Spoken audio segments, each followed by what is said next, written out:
lords, I declare an interest. For 37 years, we have had a much-loved home in Italy. Today, that lies broken by the recent earthquakes and falls of snow. But we will rebuild it, my lords, and we will rebuild it with confidence in the future as committed Europeans. So naturally, I do wish that it had been clarified that EU citizens resident here and UK citizens in the EU will stay. But this was refused by others. One hopes they'll soon come to their senses, my lords. For the idea that in my small comune in Italy, where live British, Germans, Romanians, Dutch, Albanians, Belgians and Russians, that there would ever be a rastrellamento to drive out the British while letting others stay is quite preposterous. So let the blockers of this deal relent. And until they do, we need no divisive campaign, my lords, to pin blame for its uncertainty on our government, which wants the matter cleared. I will vote against that and all amendments to this bill, for each and every amendment is, in my judgment, an attempt to bind the will of the people in coils of silk.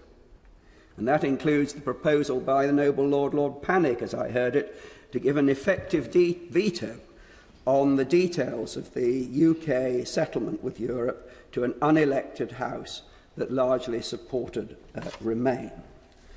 The British people, my lords, decided by a majority of 1,269,501, not so very small, more than the populations of Sheffield, Manchester and Leicester combined, that Britain should leave the European Union.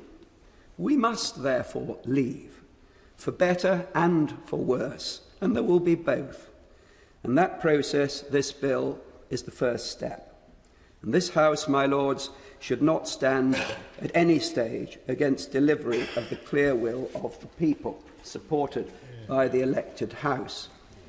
Nor, I submit, should this House send a message now to the British people that your lordships so little respect their decision that we already want a second referendum.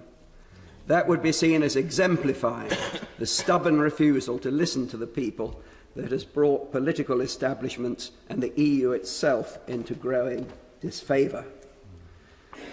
Another thing, my lords, I plead for an end to the political rhetoric that sets generation against generation. Young people are just older people in waiting. And older people, if they're wise, hold close to the idealism of youth. We are made of the same stuff, my lords. No class, age or place voted monolithically in the referendum. No one betrayed anyone. No one failed to think of the future. The great British people came together in numbers never seen before, and they issued a collective wisdom which we should all respect. Now, I voted in 1975 to stay in the EEC. I saw the free trade side of the coin and missed the protectionism. I saw the cooperation and missed the drive for harmonisation. I respect those who still cherish that idealism. But as a child of the 60s who marched for freedom, I must say that I would not march with enthusiasm today to stay under what an uninformed, unreformed Brussels has sadly become. Remote, sclerotic, undemocratic, the slowest creator of prosperity in the developed world, the landline, my lords, in the digital age. And when we hear, as we heard from the Lord Kerr, Lockhart, that the future is uncertain, and when we hear time and again that the future will be bleak outside the EU, I have to say that for millions, as the noble Lord Howarth of Newport said so compellingly, the grass is not greener on the inside. The catastrophic Euro project is grinding southern Europe, squeezing life out of the small businesses that are Italy's lifeblood.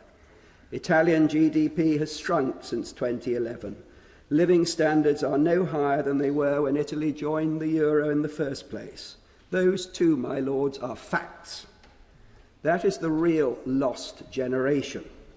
Not what may be to come post-Brexit, but what is in the book, what has been done. Youth unemployment has more than doubled in 10 years in Italy to over 40%.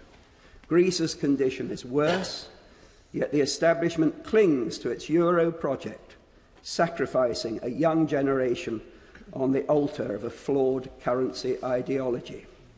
They call it internal devaluation. I call it profoundly immoral.